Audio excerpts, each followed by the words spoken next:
In the late 70s, Alice Waters and other people started a program called the Tasting of Summer Produce, which was at the Oakland Museum of Art in their great property, where farmers for the first time could stand across the table, cut a peach, and give a taste to an interested person.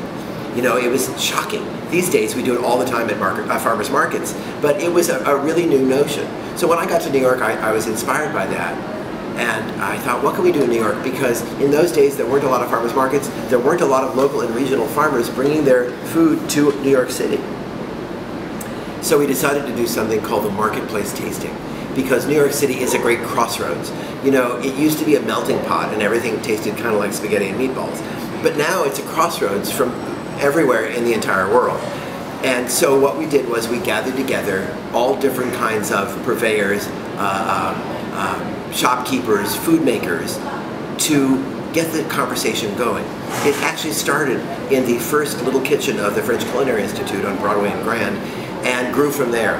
It ended up going out into the little street, into Crosby Street, and the famous chef Roger Verger actually was invited that year, and he couldn't believe we had such things here in the New York area. Now, a lot of the best chefs in New York knew, but they kept it a secret. Over the years, we moved to a couple of the big armory buildings here in New York City, and we did it for 10 years. It was an extraordinary effort that ended on a very high note where really thousands of people came to taste what was even possible in this region. And again, it melted. We didn't need to do it anymore. The great thing about Days of Taste is it kind of came out of that spirit of offering a taste across the table from a farmer or from a food maker to a person, and in many cases, a lot of kids.